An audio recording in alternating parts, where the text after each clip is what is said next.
Another day and another episode ang ating pag-uusapan ngayong araw, kaya naman tara at samahan niyo ako.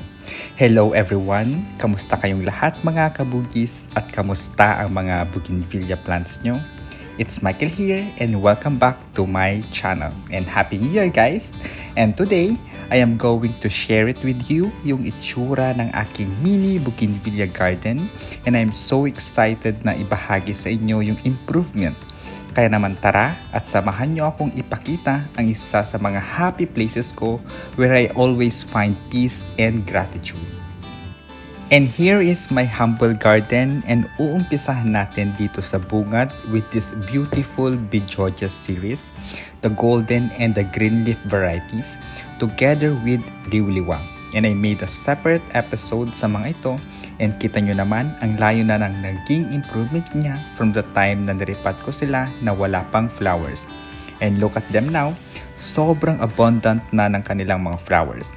And dito sa space na ito ay nandito din yung mga mix of top rare and semi-top rare varieties ang nakalagay. Andyan si Vietnam Mix Variegated, yung SSB series na white, pink, and violet. Andyan din si Just Beauty na parang si Ramona Star ang ganda dahil parang magkahalintulad lang sila. And andito din some of the golden series like si Golden Black Nazarene, Golden Hawaii Pink, Golden Buttercup, Golden Watermelon Kiss. And of course, yung first time na mag-flower na si Sapphire na maraming nalilito kung ano nga ba ang difference ng Sapphire and Milo Batik. And syempre, andito din yung pink patch na palabas na ang kanyang bracts and si Golden Pedro Bambino. Andito din some of the hanging pots ng bougainvillea ko and ipapakita ko yung iba later on sa episode na ito, kaya dyan lang kayo at panoorin nyo hanggang dulo. And gaya ng sabi ko kanina, andito din yung ibang top rare ko like si Variegated Bijojes, si Variegated Kayata, and of course si Variegated Golden Raw na sobrang haba na ngayon. And ayaw ko muna siyang putulin kasi I am waiting na mag-flower muna siya to see yung ganda ng flowers niya while na variegated siya. And andito din yung legit na Duquesne pot ko na blooming na and mukhang nag-albino na. And of course, andito din yung isa sa mga paborito ko na si Golden Picture dahil sobrang sipag nito kung mag-flower. And I featured this sa in one of my videos kung paano ko siya pinaganda at papagandahin. Kaya watch nyo yun guys. And of course, yung aking nag-wild ng si California Gold. And sobrang ganda nito kasi yellow siya. Sobrang tingkad niya guys. And this is my Duquesne pot na flowering na naging albino pa. And ipapakita ko din sa inyo mamaya yung Duquesne pot na green leaf version niya na sobrang sipag din kung mag-flower. And ayaw din magpahuli ng lumang variety na si Hugh Evans and may variegated version din ito, though hindi lang siya yung premium leaves dahil wala pa ako nun. Sobrang mahal pa kasi nun. Sa next area naman ay yung mga maliliit na propagated bougainvillea ko and ngayon ay flowering na kahit sobrang liliit pa nila. And iba din talaga pag blooming season kasi walang pinipili. Maliit man o malaking bougainvillea ay namumulaklak sila. And dito sa space nito ay ayaw din pakabog ni Blueberry Eyes na sobrang bloomer. And ang tagal din ng bracts niya. Matagal malanta kasi nasa ilang weeks na siya pero ganyan pa rin yung kulay or same pa rin yung kulay. Hindi nagbabago at syempre ang ganda din pala ni light pink tanglong na madami din mag-flower. Maganda na siya kahit green leaf lang siya. And itong si Twister India green leaf ko ay sobrang bloomer din pala. And guys, kaya ko sinabing green leaf dahil may golden version na ito na bago lang sa market.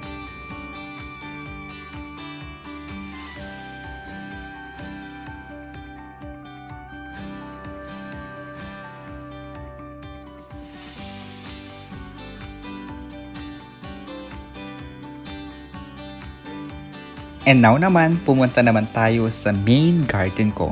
And if you are going to ask me kung nagbago ba itong garden ko, The answer is yes po, kasi nilipat ko lahat ng bougainvillea ko from the likod ng bahay. And if napanood nyo yung mga past episodes ko na nakalagay ang mga bugis ko sa likod and sa mga labas ng bintana, eto na sila ngayon. Mas maganda na sila, itong area nila, mas nasisikatan ng araw at mas maluwang and mas napapansin na sila ngayon sa mga dumadaan. And ngayon, mas maraming natutuwa at nagagandahan sa kanila dahil sobrang kita na. First sa listahan natin ay itong si Chinese Lantern or Twister Tanglong, and I don't know kung ano ba talagang ID niya, but nevertheless, sobrang ganda niya din pala. Now na lang din kasi siya nag-flower since 2022. Sobrang tagal guys, and I think siguro mas maganda yung pwesto niya ngayon. And tulad ni Serena na first time bloomer din this season. At bago tayo magpatuloy and habang tayo'y nagtutour sa aking bougainvillea garden at pakasakaling napadpad ka sa channel ko, and if you're happen to be new to my channel at hindi pa nakaka-subscribe, pakiclick na ang subscribe button para maging updated ka sa latest at sa susunod na videos ko gaya ngayon about bougainvillea varieties and bougainvillea tour. And if nakasubscribe ka na, I would like to take this opportunity na magpasalamat sa aking mga viewers na matiyagang nanonood sa current and past videos ko, kasama na dyan yung mga shorts videos ko. Maraming salamat po. At lalong-lalo na sa mga subscribers ko na patuloy na sumusuporta sa aking channel. Thank you so much. And going back, andito din ay si BH Foxtail Yellow Variegated na first time ko lang din makita ang bloom niya and sobrang ganda niya. And kakaiba siya sa isang variegated Foxtail Yellow na version naman ng taga Norte. Ito kasing si BH Foxtail Yellow ay version naman ng taga-south ng Luzon. And ipapakita ko yun maya-maya. And another first time bloomer ay si Rosabella na sobrang ganda din pala niya. Para siyang si Hatro Mandawi na mas malaking bracts lang. And tapos guys, may golden version na itong si Rosabella na wala pa rin tayo dito sa ating garden dahil bagong labas lang and sobrang mahal pa niya hanggang ngayon. So, ito naman yung na-propagated kong si Variegated Foxtail Yellow ng version ng taga Norte. And ipipinch lang natin yung kanyang talbos para mas lalo siyang kumapal and mas gumanda. And this is naman si Tima Yellow na sobrang sipag din ito mag-flower guys, and ang ganda niya. Parang gusto kong magkaroon ng Tima varieties sa iisang RS, and I think maganda siya. So, andito din si Bidadari and si Lipstick Butterfly. Sobrang ganda nito guys. Bagay na bagay siya na maging hanging pot or hanging bougainvillea. And nandito na yung iba kong hanging bougainvilleas na mga varieties, and mostly ito yung mga cascading. So, andito si Watermelon Batik na sobrang ganda. Nandito din si Dock Spot na green leaf. Tapos in this area naman ay andito ang ilan sa mga heavy bloomer na varieties tulad ng Golden Hatro Mandawi na ngayon ay may variegated version na sobrang nagagandahan talaga ako kay Hatro Mandawi na variety. Andito din si Golden Fairytale Bandaw na baby pink ang kanyang kulay. Si Brisa Red na green leaf na ang ganda. Bagay na bagay talaga siya sa grafting. Andito din si Sakura Belacan and si Golden Sakura, nakatabi lamang si Green Leaf Golden Raw. At ng ibang varieties na sina Ramona Star, si OC Red Mahara, si Cherry Blossom Mahara, at si Tima Red na nasa dulo na sobrang ganda din.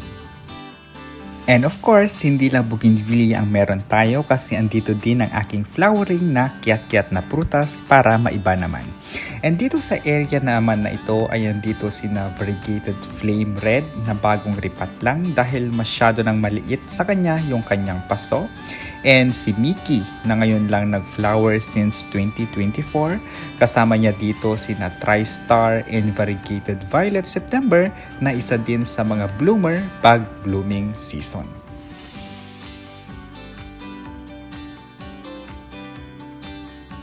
And isa din sa mga magical na old varieties ay itong si Roma Greenleaf dahil habang nabababad siya sa araw ay nagiging pink ang kulay nito. Kasama niya dito ang ilan sa mga chitra varieties ko. And nandito din yung bonsai kong si Hawaii White na golden dati pero nag-revert sa original. Another variety na dapat nyong i-collect ay yung Hawaii series kasi aside sa maganda sila ay heavy bloomer pa. And currently, mayroong 3 kulay ang Hawaii series. Si white, si purple at si pink na bagong-bago lang.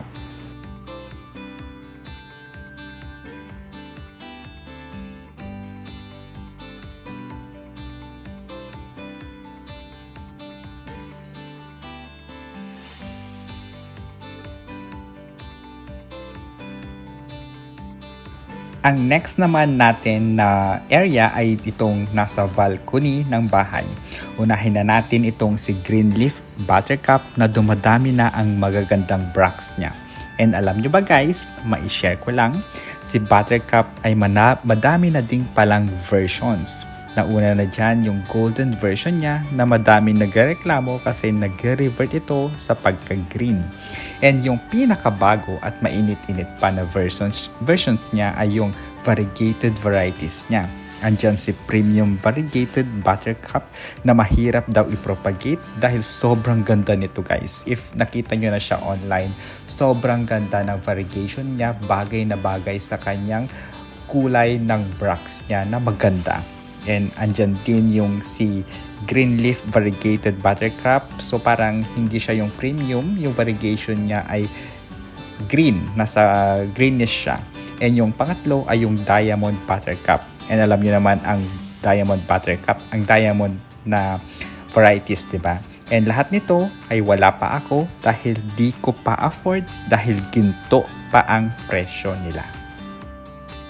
And dito sa area na ito ay mix of varieties din ang andito and karamihan ay mga common varieties pero wag ka kasi magaganda silang varieties. And pansin ko puro red colors ang andito sa area na ito na nagpatingkad sa garden.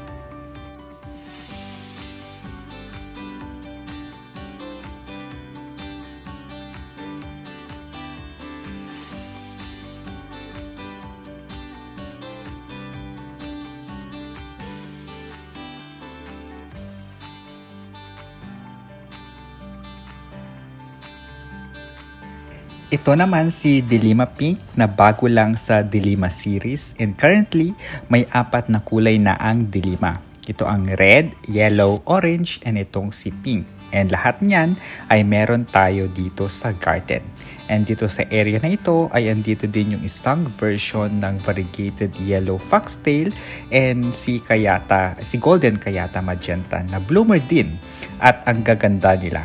Isa sa mga hindi ko pinagsisihan na bilhin ay itong si golden kayata magenta. And maganda siya at madali lang siyang i-propagate.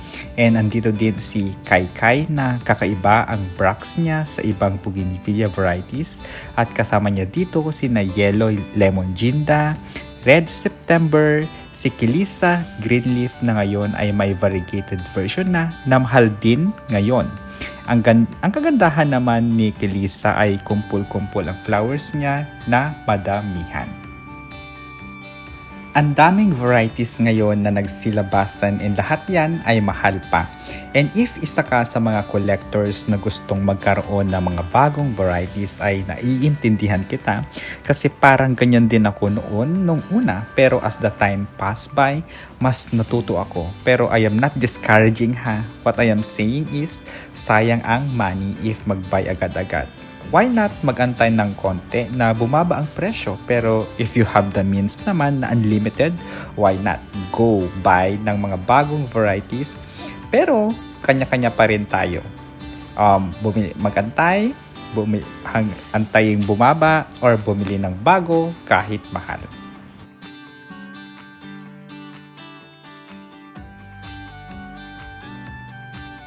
Ito naman si Chitra Larita Moonlight ko na bagay pala ang kulay ng bracts niya sa golden leaves niya. And I think may mutated version na ito na tinawag na Coral Rose. Variegated si Coral Rose and sa pagkakaalam ko, mahal din siya ngayon dahil bago.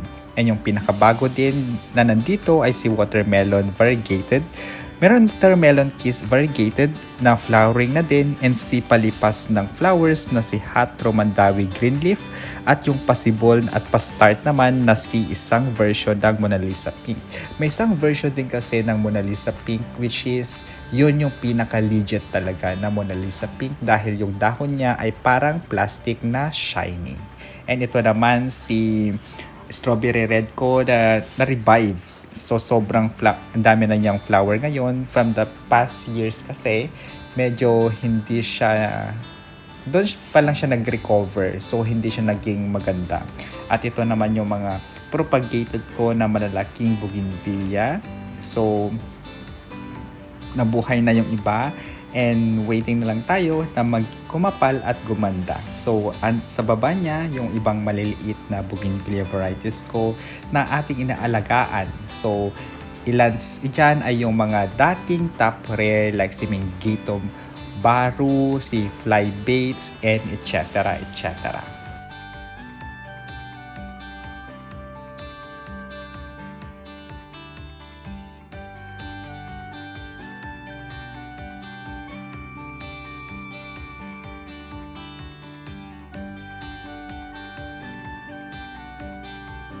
So, ayun lang guys for today's video. Thank you so much for watching at makakaasa kayo na pagbubutihan ko pang gumawa ng mga relevant videos for bougainvillea. Kaya naman don't forget to subscribe, stay safe and healthy, and we'll see you in my next videos. Bye-bye!